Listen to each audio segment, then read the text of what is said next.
Hello everyone, मैं Subhash and welcome you all to Aspirant IQ. हमारे देश के लिए एक और खुशी की बात, आप यूनेस्को की स्ट्रीट को देख सकते हैं। ककात्या रुद्रेश्वरा, जिसे रमापा टेम्पल भी कहा जाता है, तेलंगाना, यह अब हमारे देश की एक और वर्ल्ड हेरिटेज साइट है। यहाँ पर आप रमापा टेम्पल को देख रहे हैं, काफ़ी मैजेस्टिक और ब्यूटीफुल पिक्चर है ये। साथ में नरेंद्र मोदी जी की tweet, excellent, congratulation to everyone, specially the people of Telangana. Telangana के लोगों के लिए काफ़ी खुशी की बात, साथ में हम भारतीयों के लिए भी काफ़ी खुशी की बात है कि हमारे देश को एक और वर्ल्ड हेरिटेज साइट मिल चुकी है। रमापा टेम्पल के बारे में जानते हैं तो रमापा टेम्पल जो है बहुत ही पुरानी टेम्पल है, बहुत पहले से बिल्ड किया गया था। It was build by a Kakatiya general Recherla Rudra. और जो पीरियड है जिसमें इस बिल्ड किया गया था, उस पीरियड में जो रूलर थे उनका नाम है गणपति देवा। गणपति देवा के पीरियड में इस टेम्पल को बिल्ड किया गया। और इस टेम्पल की अगर बात करें तो टेम्पल इज शिवालयम, जहाँ लॉर्ड रामालिंगेश्वरा को वर्शिप किया जाता है। मार्को पोलो जब ककातिया एम्पायर में आए थे तो उन्होंने कहा था इस टेम्पल के बारे में that it is the brightest star in the Galaxy of temples. Reason ये है कि इस टेम्पल को जिस प्लेटफॉर्म पे बनाया गया है वो प्लेटफॉर्म एक स्टार के शेप की है और साथ में वो 6 फीट की टेम्पल है। पर जो सबसे खास बात इस टेम्पल के बारे में वो ये है कि the temple is named after the sculptor Ramappa. जो स्कल्प्टर थे रामापा, उनके नाम पे इस टेम्पल को रखा गया है।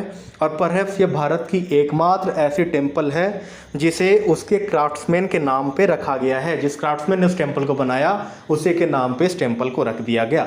अगर स्ट्रक्चर की बात करते हैं तो मेन स्ट्रक्चर रेडिश सैंडस्टोन की बनी हुई है और साथ में यहाँ पर जो आउटसाइड है large brackets of black basalt, यहाँ पर सैंडस्टोन और बेसॉल्ट की यूज की गई है। अगर इंडिया के मैक्सिमम मॉन्यूमेंट्स और टेम्पल्स की बात की जाए तो लगभग मॉन्यूमेंट्स और टेम्पल्स को सैंडस्टोन से ही बनाया गया है। Sandstone is a sedimentary rock और बेसॉल्ट की जब हम बात करते हैं तो बेसॉल्ट एक इग्नियस रॉक है।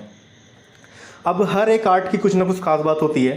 तो अगर हम ककातिया आर्ट की बात करें तो यहाँ पर they are notable for their delicate carving, sensuous postures and elongated bodies and heads. और साथ में मिथिकल एनिमल्स और फीमेल डांसर्स और म्यूजिशियंस को ये कार्व करते थे अपने पेंटिंग्स और ड्राइंग्स के द्वारा।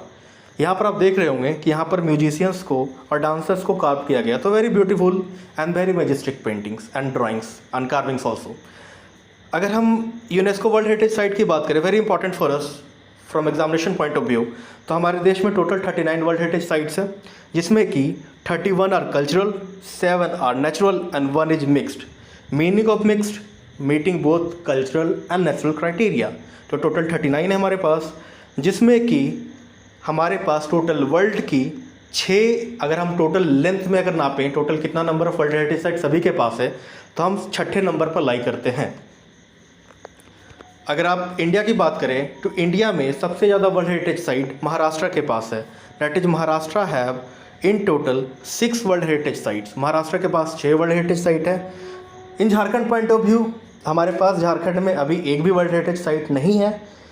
हमने 3-4 नेम्स को आगे फॉरवर्ड किया है, जिसमें कि बुद्धिस्ट मॉन्यूमेंट्स ऑफ इटकोरी, इसको की रॉक पेंटिंग जो हजारीबाग में है, मराठी टेम्पल जो कि दुमका की है और साथ में जामा मस्जिद साहिबगंज की।